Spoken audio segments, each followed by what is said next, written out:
Plastic materials ಇದ್ರೆ ಸಾಕಾ? ಕೆಲಸ ಮಾಡೋರು ಹೇಗಿರಬೇಕು, ಇದು ಕೂಡ ಇಂಪಾರ್ಟೆಂಟ್ ಅಲ್ವಾ ಅಂತ ನಮಗೆ ಗೊತ್ತಿದ್ರೆ ಇವ್ರು ತುಂಬ ಹುಷಾರಾಗಿದ್ದಾರಪ್ಪ ತಿಳ್ಕೊಂಡಿಲ್ಲ. ಏನು ಮಾಡಬೇಕು, ಮಿನಿಮಮ್ 12 to 15 days ಕ್ಯೂರಿಂಗ್ ಮಾಡಬೇಕು. ವೆರಿ ಪ್ಲಾಸ್ಟ್ರಿಂಗ್ ಅನ್ನ ಮಾಡಬೇಕಾದ್ರೆ ಯಾವ್ಯಾವೆಲ್ಲ ಅಂಶಗಳು ನಾವು ಮೈಂಡಲ್ಲಿ ಇಟ್ಕೊಬೇಕು ಅವ್ರ ಕೈ. Hi friends, welcome back to our channel Yakshalakshmi life. ಎಲ್ಲರೂ ಹೇಗಿದ್ದೀರಾ? ನಾನು ಚೆನ್ನಾಗಿದ್ದೀನಿ. ನೀವು ಹೇಗಿದ್ದೀರಾ ಅಂತ ತಪ್ಪದೆ ಕಾಮೆಂಟ್ ಮಾಡಿ ತಿಳಿಸಿ. ಸೊ ಇವತ್ತಿನ ವಿಡಿಯೋ ಕೂಡ ಕನ್ಸ್ಟ್ರಕ್ಷನ್ ರಿಲೇಟೆಡ್ ವಿಡಿಯೋ ಆಗಿರುತ್ತೆ. ಸೊ ಸಾಕಷ್ಟು ಜನ ಮನೆ ಕಟ್ತಾ ಇರ್ತೀರಾ. ಸೊ ಕೆಲವೊಂದು ಬೇಸಿಕ್ ನಾಲೆಜ್ ಗೊತ್ತಿಲ್ದಿರಾ ಸೊ ಕೆಲವೊಂದು ಮಿಸ್ಟೇಕ್ಸನ್ನು ಮಾಡ್ತಾರೆ. ಗೊತ್ತಿರಲ್ಲ ಪಾಪ ಅವ್ರಿಗೆ. ಸೊ ಆ ಮಿಸ್ಟೇಕ್ಸ್ ಮಾಡಬಾರ್ದು ಅಂತ ನಾನು ಇವತ್ತಿನ ವಿಡಿಯೋನ ಮಾಡ್ತಿದ್ದೀನಿ. ಸೊ ನನ್ನ ಚಾನಲಲ್ಲಿ ಸಾಕಷ್ಟು ವಿಡಿಯೋಗಳಿದೆ, ಸುಮಾರು 32ರಿಂದ 34 ವಿಡಿಯೋಸ್ ಕನ್ಸ್ಟ್ರಕ್ಷನ್ ರಿಲೇಟೆಡ್ ವಿಡಿಯೋಸ್ ಇದೆ. ಸೊ ಒಂದ್ಸಲಿ ಹೋಗ್ಬಿಟ್ಟು ಆ ವಿಡಿಯೋಸ್ ಕೂಡ ಚೆಕ್ಔಟ್ ಮಾಡ್ಕೊಳ್ಳಿ, ಯಾಕಂದ್ರೆ ಅದು ಓನ್ ಎಕ್ಸ್ಪೀರಿಯನ್ಸ್ ಆಗಿರೋದ್ರಿಂದ ನಾನು ಸಾಕಷ್ಟು ಇನ್ಫಾರ್ಮೇಶನ್ ಅನ್ನ ತಿಳಿಸಿದ್ದೀನಿ ಅಂತ ಹೇಳ್ತಾ ವಿಡಿಯೋನ ಸ್ಟಾರ್ಟ್ ಮಾಡೋಣ. ಇಷ್ಟಕ್ಕೂ ಇವತ್ತಿನ ವಿಡಿಯೋ ಏನು ಗೊತ್ತಾ, ನಾನು ಆಗ್ಲೇ ಹೇಳ್ದಂಗೆ ಕನ್ಸ್ಟ್ರಕ್ಷನ್ ರಿಲೇಟೆಡ್ ವಿಡಿಯೋ. ಯಾವ ವಿಚಾರವಾಗಿ ಅಂದರೆ ಪ್ಲಾಸ್ಟ್ರಿಂಗ್ ವಿಚಾರವಾಗಿ. ಹೌದು ಫ್ರೆಂಡ್ಸ್, ಸೊ ಮೋಸ್ಟ್ ಇಂಪಾರ್ಟೆಂಟ್, ಒಂದು ಮನೆ ಕಟ್ಸ್ಕೊಂಡಿದ್ದ ಆದಮೇಲೆ ಇಟ್ಕೆಯಿಂದ ಕಟ್ಟಿದಾದ್ಮೇಲೆ ಪ್ಲಾಸ್ಟ್ರಿಂಗ್ ಅನ್ನೋದು ತುಂಬ ಇಂಪಾರ್ಟೆಂಟ್. ನಾವು ಪ್ಲಾಸ್ಟ್ರಿಂಗನ್ನು ಹೇಗೆ ಮಾಡಿಸ್ತೀವೋ ಸೊ ಅದ್ರ ಮೇಲೆ ನಮ್ಮ ಮನೆ ಸ್ಟ್ರಾಂಗ್ ಆಗಿರುತ್ತೆ ಅಂತ ಹೇಳ್ಬೋದು ಅಲ್ವಾ. ಇವಾಗ ಒಳಗಡೆ ಫೌಂಡೇಶನ್ ಎಷ್ಟು ಇಂಪಾರ್ಟೆಂಟೋ, ಗೋಡೆ ಕಟ್ಟೋದು ಹೇಗೆ ಇಂಪಾರ್ಟೆಂಟೋ, ಆ ಪ್ಲಾಸ್ಟ್ರಿಂಗ್ ಫಿನಿಶಿಂಗು ಜೊತೆಗೆ ಮೆಟೀರಿಯಲ್ಸ್ ಅನ್ನು ಕೂಡ ಜಾಸ್ತಿ ಇಂಪಾರ್ಟೆನ್ಸು. ಅದನ್ನ ನೀವು ಇವತ್ತಿನ ವಿಡಿಯೋದಲ್ಲಿ ನಿಮ್ಮ ಜೊತೆ ಡಿಸ್ಕಸ್ ಮಾಡ್ತಿದ್ದೀನಿ. ಇಷ್ಟಕ್ಕೂ ಪ್ಲಾಸ್ಟ್ರಿಂಗ್ ಬಗ್ಗೆ ಏನಿರುತ್ತೆ ಅಂತ ಅನ್ಕೊಂತಿದ್ದೀರಾ? ಸೊ ಅದನ್ನೇ ಹೇಳ್ತಿದ್ದೀನಿ. ಸೊ ಪ್ಲಾಸ್ಟ್ರಿಂಗ್ ಬಗ್ಗೆ ಅಂತ ಅನ್ನಕ್ಕೋದ್ರೆ ಕಾಮನ್ ಆಗಿ ಪ್ಲಾಸ್ಟ್ರಿಂಗ್ ಮಾಡೋದಕ್ಕೆ ಏನೇನೆಲ್ಲ ಮೆಟೀರಿಯಲ್ಸ್ ಬೇಕು ನೀವು ಅನ್ಕೊಬೋದು. ಪ್ಲಾಸ್ಟ್ರಿಂಗ್ ಮಾಡೋದಕ್ಕೆ ಸಿಮೆಂಟು, ಪಿ ಸ್ಯಾಂಡ್, ಲೇಬರ್ಸ್ ಇದ್ರೆ ಸಾಕಲ್ವಾ ಅಂತ. ಸೊ ತಪ್ಪು ಅದು. ಸೊ ಅದು ಪಿ ಸ್ಯಾಂಡ್ ಯಾವ ಥರ ಇರಬೇಕು, ಮತ್ತು ಸಿಮೆಂಟ್ ಯಾವ ಥರ ಇರಬೇಕು, ಮತ್ತು ಲೇಬರ್ಸ್ ಹೇಗೆ ಕೆಲಸ ಮಾಡ್ತಾರೆ, ಇದು ಕೂಡ ನಾವು ಬೇಸಿಕಾಗಿ ತಿಳ್ಕೊಬೇಕಾಗಿರ್ತಕ್ಕಂಥ ಬೇಸಿಕ್ ಇನ್ಫಾರ್ಮೇಷನ್. ಪ್ಲಾಸ್ಟ್ರಿಂಗ್ ಮಾಡಿಸೋದಕ್ಕೆ ಯಾವೆಲ್ಲ ಮೆಟೀರಿಯಲ್ಸ್ ಬೇಕು ಅಂತ ನಾನು ಈ ವಿಡಿಯೋದಲ್ಲಿ ಹೇಳ್ತೀನಿ. ಮೊದಲನೇದಾಗಿ ಮೋಸ್ಟ್ ಇಂಪಾರ್ಟೆಂಟ್, ಒಂದು ಪ್ಲಾಸ್ಟ್ರಿಂಗನ್ನು ಮಾಡಿಸ್ಬೇಕು ಅಂತ ಅಂದಾಗ ಏನು ಬೇಕು ಅಂದರೆ ಸಿಮೆಂಟ್ ಬೇಕಲ್ವಾ. ಆ ಸಿಮೆಂಟ್ ಯಾವುದು ಅಂದರೆ PPC ತೊಗೊಬೇಕು. ನೀವು ಅಂಗಡಿಯಲ್ಲಿ ಹೋಗ್ಬಿಟ್ಟು ನಮಗೆ PPC ಸಿಮೆಂಟ್ ಬೇಕು ಅಂತ ಕೇಳಿದ್ರೆ ಅವ್ರು ಕೊಡ್ತಾರೆ. ಇಲ್ವಾ 43 ಗ್ರೇಡ್ ಸಿಮೆಂಟನ್ನು ಯೂಸ್ ಮಾಡಬೇಕು. ಯಾವುದೇ ಕಾರಣಕ್ಕೂ 53 ಗ್ರೇಡ್ ಸಿಮೆಂಟನ್ನು ಯೂಸ್ ಮಾಡಬೇಡಿ. ಯಾಕೆ ಅಂತ ನಾನು ಕೊನೆಯಲ್ಲೇ ಹೇಳ್ತೀನಿ, ಓಕೆನಾ? ಯಾಕೆ 53 ಗ್ರೇಡ್ ಸಿಮೆಂಟ್ ಯೂಸ್ ಮಾಡಬಾರ್ದು ಸಿಮೆಂಟ್ಗೆ ಅಂತ. ನಿಮಗೆ ಸಿಮೆಂಟ್ ಬಗ್ಗೆ ನಾಲೆಜ್ ಬೇಕು ಅಂದರೆ ನಾನು ಒಂದು ಹೈ ಕಾರ್ಡಲ್ಲಿ ಹಾಕಿರ್ತೀನಿ, ಸಿಮೆಂಟ್ ಇನ್ಫಾರ್ಮೇಷನ್ ಅಂತ. ಅದರಲ್ಲಿ ನೀವು ನೋಡ್ಕೊಬೋದು ಯಾಕೆ 53 ಗ್ರೇಡ್ ಯೂಸ್ ಮಾಡಬಾರ್ದು ಪ್ಲಾಸ್ಟ್ರಿಂಗ್ಗೆ ಅಂತ. ನಾನು ಅದರಲ್ಲಿ ಇನ್ಫಾರ್ಮೇಷನ್ ಕೊಟ್ಟಿದ್ದೀನಿ. ಹಾಗೆ ಈ ವಿಡಿಯೋ ಕೊನೆಯಲ್ಲಿ ಕೂಡ ನಾನು ಹೇಳ್ತೀನಿ ಯಾಕೆ 43 ಗ್ರೇಡೇ ಯೂಸ್ ಮಾಡಬೇಕು ಅಂತ, ಓಕೆನಾ? ನಂಬರ್ 1 ಸಿಮೆಂಟ್ ಆಯಿತು. Next P sand, plastering sand ಅಂತ ಏನು ಕರಿತೀವಲ್ವಾ. ಸೊ ಪಿ ಸ್ಯಾಂಡ್ ಬೇಕು. ಸೊ ಪಿ ಸ್ಯಾಂಡಲ್ಲಿ 2 ರೀತಿ ಇರುತ್ತೆ. ಒಂದು ಬ್ಲ್ಯಾಕ್ ಪಿ ಸ್ಯಾಂಡ್, ಇನ್ನೊಂದು ವೈಟ್ ಪಿ ಸ್ಯಾಂಡ್. ನೆನಪಿರ್ಲಿ ಫ್ರೆಂಡ್ಸ್, ನೀವು ಯಾವುದೇ ಕಾರಣಕ್ಕೂ ಬ್ಲ್ಯಾಕನ್ನು ಹಾಕ್ಸಕ್ಕೆ ಹೋಗ್ಬೇಡಿ. ಸೊ ವೈಟನ್ನು ಹಾಕ್ಸ್ಕೊಂಡ್ರೆ ತುಂಬ ಒಳ್ಳೆಯದು, ಯಾಕಂದರೆ ಅದು ತ್ರಿಬಲ್ ವಾಶ್ ಆಗಿರುತ್ತಂತ.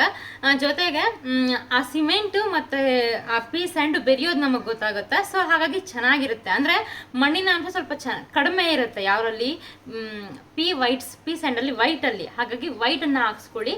ಸೊ ಮುಂದೆ ಹೇಳ್ತೀನಿ ಪಿ ಸ್ಯಾಂಡ್ ಕೂಡ ಎಷ್ಟು ರೇಟು ಅಂತ, ಓಕೆನಾ? ಸಿಮೆಂಟ್ ಆಯಿತು, ನೆಕ್ಸ್ಟ್ ಪಿ ಸ್ಯಾಂಡ್ ಆಯಿತು. ನೆಕ್ಸ್ಟ್ ಬೇಕಾಗಿರ್ತಕ್ಕಂಥದ್ದು ಮೆಶ್. ಸೊ ಮೆಶ್ ಏನಕ್ಕೆ ಈಗ ಅಂತ ಅನ್ಕೊಂಬಿಡಿ. ಸೊ ಮೆಶ್ ಅನ್ನೋದು ತುಂಬ ಇಂಪಾರ್ಟೆಂಟು. ಕ್ರ್ಯಾಕ್ಸ್ ಎಲ್ಲ ಬಿಡದೇ ಇರೋದಕ್ಕೆ ಈ ಮೆಸ್ಸನ್ನು ಹೊಡೆದ್ರೆ ಮಾತ್ರನೇ ಆ ಪ್ಲಾಸ್ಟ್ರಿಂಗ್ ಅನ್ನೋದು ಚೆನ್ನಾಗಿರುತ್ತೆ. ಹಾಗಾದರೆ ಎಲ್ಲಿ ಮೆಶ್ ಹೊಡಿಯೋದು ಅಂದರೆ ಎಲ್ಲಿ ಕಾಲಮ್ಸ್ ಇರುತ್ತಲ್ವಾ, ಸೊ ಕಾಲಮ್ಸು ಮತ್ತು ಗೋಡೆ ಜೈಂಟ್ ಆಗಿರುತ್ತಲ್ವಾ, ಆ ಕಾಲಮ್ಸು ಗೋಡೆ ಜೈಂಟ್ ಆದಾಗ ಮೆಸ್ಸನ್ನು ಹೊಡೆದ್ರೆ ಎರಡಕ್ಕೂ ಜೈಂಟ್ ಆದಾಗ ಪ್ಲಾಸ್ಟ್ರಿಂಗನ್ನು ಚೆನ್ನಾಗಿ ಕುತ್ಕೊಳ್ಳುತ್ತೆ, ಹೇರ್ ಕ್ರ್ಯಾಕ್ ಬಿಡದೇ ಇರೋ ಚಾನ್ಸಸ್ ಇರುತ್ತೆ. ಹಾಗಾಗಿ ಮೆಶನ್ನು ಹಾಕಿಸ್ಬೇಕು. ನೆಕ್ಸ್ಟ್ ಅಫ್ಕೋರ್ಸ್ ನೀರು ಬೇಕು, ವಾಟರ್ ಇಲ್ಲ ಅಂದರೆ ಪ್ಲಾಸ್ಟ್ರಿಂಗ್ ಮಾಡೋಕ್ಕಾಗತ್ತಾ? ಆಗಲ್ವಲ್ಲ. Next labours and materials. So labours ಬೇಕು. ಆ ಲೇಬರ್ಸ್ಗೆ ತುಂಬ ಎಕ್ಸ್ಪೀರಿಯನ್ಸ್ ಆಗಿರಬೇಕು ಪ್ಲಾಸ್ಟ್ರಿಂಗ್ ಮಾಡಿ. ಸೊ ಹೊಸಬರು ಲೇಬರ್ಸ್ನ ಮಾತ್ರ ಕರ್ಕೊಬೇಡಿ, ಯಾಕಂದರೆ ಅವ್ರಿಗೆ ಅಷ್ಟು ಗೊತ್ತಾಗಲ್ಲ.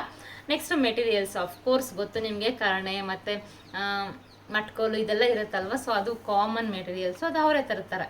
ಇದಿಷ್ಟು ಪ್ಲಾಸ್ಟ್ರಿಂಗ್ಗೆ ಯಾವ್ಯಾವೆಲ್ಲ ಮೆಟೀರಿಯಲ್ಸ್ ಹಾಕ್ಸ್ಬೇಕು ಅಂತ, ಓಕೆನಾ?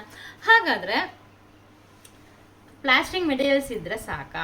ಕೆಲಸ ಮಾಡೋರು ಹೇಗಿರಬೇಕು, ಇದು ಕೂಡ ಇಂಪಾರ್ಟೆಂಟ್ ಅಲ್ವಾ. ಈ ನಾಲೆಜ್ ನಮಗೆ ಗೊತ್ತಿದ್ರೆ ನಾವು ಅವ್ರಿಗೆ ಹೇಳ್ಬೋದು. ಅಫ್ಕೋರ್ಸ್ ಅವ್ರಿಗೆ ಗೊತ್ತಿರುತ್ತೆ, ಆದರೆ ನಾವು ಫಸ್ಟೇ ತಿಳ್ಕೊಂಡಿದ್ರೆ ಈ ಕೆಲಸ ಆದಮೇಲೆ ಈ ಕೆಲಸ ಆದಮೇಲೆ ಈ ಕೆಲಸ ಅಂತ ನಮಗೆ ಗೊತ್ತಿದ್ರೆ ಇವ್ರು ತುಂಬ ಹುಷಾರಾಗಿದ್ದಾರಪ್ಪ ತಿಳ್ಕೊಂಡಿದ್ದಾರೆ ಅಂತ ಏನು ಮಾಡ್ತಾರೆ, ಅವರು ಚೆನ್ನಾಗಿ ಕ್ವಾಲಿಟಿಯಾಗಿ ಕೆಲಸ ಮಾಡಿಕೊಡ್ತಾರೆ. ಹೌದಲ್ವಾ? ಸೊ ಹಂಗಾದರೆ ಪ್ಲಾಸ್ಟ್ರಿಂಗನ್ನು ಮಾಡಬೇಕಾದ್ರೆ ಯಾವ್ಯಾವೆಲ್ಲ ಅಂಶಗಳು ನಾವು ಮೈಂಡಲ್ಲಿ ಇಟ್ಕೊಬೇಕು ಅವ್ರ ಕೈಯಲ್ಲಿ ಮಾಡಿಸ್ಬೇಕು ಅಂತ ನೋಡೋಣ. ಫಸ್ಟ್ ಕಟ್ಟಿದ್ದಾಗಿದೆ. ಸೊ ಗೋಡೆ ಕಟ್ಟಿದ್ದು ಆಗಿ ಒಂದು 15 ಡೇಸ್, ಮಿನಿಮಮ್ 15 ಡೇಸ್ ಬಿಟ್ಟು ಪ್ಲಾಸ್ಟ್ರಿಂಗನ್ನು ಮಾಡಿಸ್ಬೇಕು. ಆ 15 ಡೇಸ್ ಇದೆಯಲ್ಲ, ಆ 15 ಡೇಸ್ ಆದಮೇಲೆ ಅಂದರೆ ಪ್ಲಾಸ್ಟ್ರಿಂಗ್ ಮಾಡೋದಕ್ಕಿಂತ ಮುಂಚೆ ನಾವೇನು ಮಾಡಬೇಕು, ಗೋಡೆಯನ್ನು ನೆನೆಸಬೇಕು. ಇದು ಮೋಸ್ಟ್ ಇಂಪಾರ್ಟೆಂಟ್ ಪಾಯಿಂಟ್. ನೆಕ್ಸ್ಟು ಮತ್ತು ಒಂದು 15 ಡೇಸ್ ಗ್ಯಾಪ್ ಬಿಡಬೇಕು. ನೆಕ್ಸ್ಟ್ 15 ಡೇಸ್ ಗ್ಯಾಪ್ ಬಿಟ್ಟಿದ್ದಾದ್ಮೇಲೆ ಗೋಡೆಯನ್ನು ನೀರಿಂದ ನೆನೆಸಬೇಕು. ನೆಕ್ಸ್ಟು ಕಾಲಮ್ಸು ಮತ್ತು ಗೋಡೆ ಇದೆಯಲ್ಲ ಅದೆರಡಕ್ಕೂ ಸೇರಿ ಮೆಷನ್ನು ಓಡಿಸ್ಬೇಕು. ಯಾಕೆ ಅಂತ ನಾನು ಆಗಲೇ ಹೇಳಿದ್ನಲ್ಲ, ಸೊ ಹಾಗಾಗಿ. Next very very important plastering thickness. ಈ ಥಿಕ್ನೆಸ್ ಏನಿದೆಯಲ್ಲ, ಸೊ ಇದು ಔಟ್ಸೈಡು 3/4 ಇಂಚ್ ಇರಬೇಕು. ಸೊ ಇನ್ಸೈಡ್ ಬಂದು 1/2 ಇಂಚ್ ಇರಬೇಕು. ನೆಕ್ಸ್ಟ್ ಈ ಪೀ ಸ್ಯಾಂಡ್ ಏನಿದೆಯಲ್ಲ, ಈ ಪೀ ಸ್ಯಾಂಡ್ ಅನ್ನೋದು ಅಂದರೆ ಪ್ಲಾಸ್ಟಿಂಗ್ ಸ್ಯಾಂಡ್ ಅನ್ನೋದು ಒಂದೇ ಸಲ ಅಂದರೆ ಇಡೀ ಬಿಲ್ಡಿಂಗ್ ಎಲ್ಲ ಸರಿ ಒಂದೇ ಸರಿ ಡೆಲಿವರಿಯನ್ನು ತೊಗೊಬೇಕು. ಯಾಕೆ ಅಂದರೆ ಸೊ ಒಂದೊಂದು ಸಲ ಒಂದೊಂದು ಥರ ಕ್ವಾಲಿಟಿ ಬರುತ್ತೆ. ಒಂದೊಂದು ಸಲ ಸಣ್ಣ ಬರ್ಬೋದು, ಒಂದೊಂದು ಸಲ ದಪ್ಪ ಬರ್ಬೋದು. ಹಾಗಾಗಿ ನಾವು ಒಂದೇ ಸಲ ಡೆಲಿವರಿ ಮಾಡಿಸ್ಕೊಂಡ್ರೆ, 6 ವೀಲರಲ್ಲಿ ಡೆಲಿವರಿ ಮಾಡಿಸ್ಕೊಂಡ್ರೆ ಕ್ವಾಲಿಟಿ ಎಲ್ಲ ಬಿಲ್ಡಿಂಗು ಒಂದೇ ಥರ ಇರುತ್ತೆ. ಸೊ ಹಾಗಾಗಿ ಒಂದೇ ಸಲ ಡೆಲಿವರಿಯನ್ನು ಮಾಡಿಸ್ಕೊಳ್ಳಿ. ನೆಕ್ಸ್ಟ್ ಸಿಮೆಂಟನ್ನು ತಂದ ಮೇಲೆ ಯಾವುದೇ ಕಾರಣಕ್ಕೂ 3 ಮಂತ್ಸ್ ಆಫ್ಟರ್ ಯೂಸ್ ಮಾಡಬಾರ್ದು. ಬಿಕಾಸ್ ಅದೇನಾಗುತ್ತೆ, ಆ ಒಂದು ಮ್ಯಾನುಫ್ಯಾಕ್ಚರ್ ಡೇಟಿಂದ ಹಿಡಿದು ಅಲ್ಲಿ 3 ಮಂತ್ಸ್ ಬಿಫೋರ್ 90 ಡೇಸ್ ಒಳಗಡೆ ಯೂಸ್ ಮಾಡಬೇಕು ಅಂತ ಹೇಳಿರ್ತಾರೆ. ಸೊ ಅಷ್ಟರಲ್ಲಿ ಯೂಸ್ ಮಾಡಿ, ಇಲ್ಲಾಂದರೆ ಅದೇನಾಗುತ್ತೆ, ಗಟ್ಟಿ ಕಟ್ಟೋ ಚಾನ್ಸಸ್ ಇರುತ್ತೆ. So don't use that. Okay. Next hacking for all columns and roof. Hackings ಅಂದರೆ ಇವಾಗ ಫಾರ್ ಎಕ್ಸಾಂಪಲ್ ಕಾಲಮ್ಸು ಮತ್ತು ರೂಫ್ಗೆ ಚಾಪೆ ಎಲ್ಲ ಹಾಕಿರ್ತಾರೆ, ಮತ್ತು ಕಾಲಮ್ಸ್ ಎಲ್ಲ ನೈಸ್ ಇರುತ್ತಲ್ಲ, ಸೊ ಅದು ಕರಣೆಯಿಂದ ಹೊಡಿಬೇಕು. ಯಾಕೆ ಹೊಡಿಬೇಕು ಅಂದರೆ ಮತ್ತೆ ಪ್ಲಾಸ್ಟಿಂಗ್ ಮಾಡಿದಾಗ ಅದು ನೀಟಾಗಿ ಗಟ್ಟಿಯಾಗಿ ಅಂದರೆ ಇಟ್ಕೊಳ್ಳುತ್ತೆ ಆ ಪ್ಲಾಸ್ಟಿಂಗ್, ಇಲ್ಲಾಂದರೆ ಅದು ಉದುರೋ ಚಾನ್ಸಸ್ ಇರುತ್ತೆ. ಹಾಗಾಗಿ ಹ್ಯಾಕಿಂಗನ್ನು ಮಾಡಬೇಕು. ನೆಕ್ಸ್ಟ್ ಮೊದಲೇ ನಾವು ಡಿಸೈಡ್ ಆಗಿಬಿಡಬೇಕು ಏನಂತ ಅಂದರೆ ಎಲ್ಲೆಲ್ಲಿ ಟೈಲ್ಸ್ ಹಾಕ್ಸ್ಬೇಕು ಅನ್ನೋದನ್ನು ಫಸ್ಟ್ ಡಿಸೈಡ್ ಮಾಡಿಕೊಂಡು ಆಮೇಲೆ ಅಲ್ಲಲ್ಲಿ ರಫನ್ನು ಮಾಡಿಸ್ಬೇಕಾಗತ್ತೆ. ನೆಕ್ಸ್ಟ್ ಸಿಮೆಂಟ್ ರೇಷಿಯೋ ಅಂತ, ಸಿಮೆಂಟ್ ಮತ್ತು ಪೀ ಸ್ಯಾಂಡ್ ಇದೆಯಲ್ಲ, ಈ ರೇಷಿಯೋ ಬಂದು 1:5 ಇರಬೇಕು, ಇಲ್ಲ 1:6 ಇರಬೇಕು.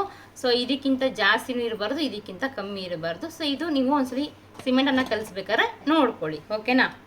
ನೆಕ್ಸ್ಟ್ ಇದೆಲ್ಲ ಆದಮೇಲೆ ಏನು ಮಾಡಬೇಕು, ಮಿನಿಮಮ್ 12 to 15 ಡೇಸ್ ಕ್ಯೂರಿಂಗ್ ಮಾಡಬೇಕು. Very very very very most important curing ಅನ್ನೋದು.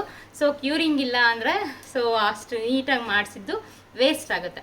ಸೊ ಇದಿಷ್ಟು friends plastering related video. So ಇದನ್ನು ಹೇಗೆ ಸ್ಟೆಪ್ ಬೈ ಸ್ಟೆಪ್ ಮಾಡ್ತಾರೆ ಅನ್ನೋದು ಕೂಡ ನೆಕ್ಸ್ಟ್ ಅಪ್ಕಮಿಂಗ್ ವಿಡಿಯೋದಲ್ಲಿ ವಿತ್ ಪ್ರೂಫ್ ಅಂದರೆ ಬಿಲ್ಡಿಂಗಿಗೆ ಹೆಂಗೆ ಮಾಡ್ತಾರೆ ಅಂತ ನಾನು ನೆಕ್ಸ್ಟ್ ವಿಡಿಯೋದಲ್ಲಿ ನಿಮಗೆ ತೋರಿಸ್ತೀನಿ. ಆಗ ನೀಟಾಗಿ ಅರ್ಥ ಆಗುತ್ತೆ.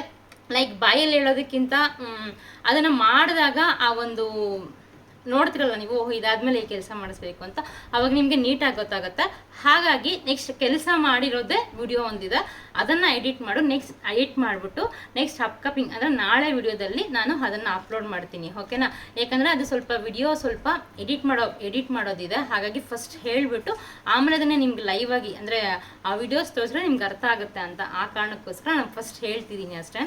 ಸೊ ಇದಿಷ್ಟು construction related video. So video ಆಗಿತ್ತು ಅಂತ ತಪ್ಪದ ಕಮೆಂಟ್ ಮಾಡಿ ತಿಳಿಸಿ. ನೆಕ್ಸ್ಟ್ ವಿಡಿಯೋದಲ್ಲಿ ಮತ್ತೆ ಸಿಗುವ. ಎಲ್ಲರಿಗೂ ಒಳ್ಳೆಯದಾಗಲಿ. ಬಾಯ್, ಟೇಕ್ ಕೇರ್.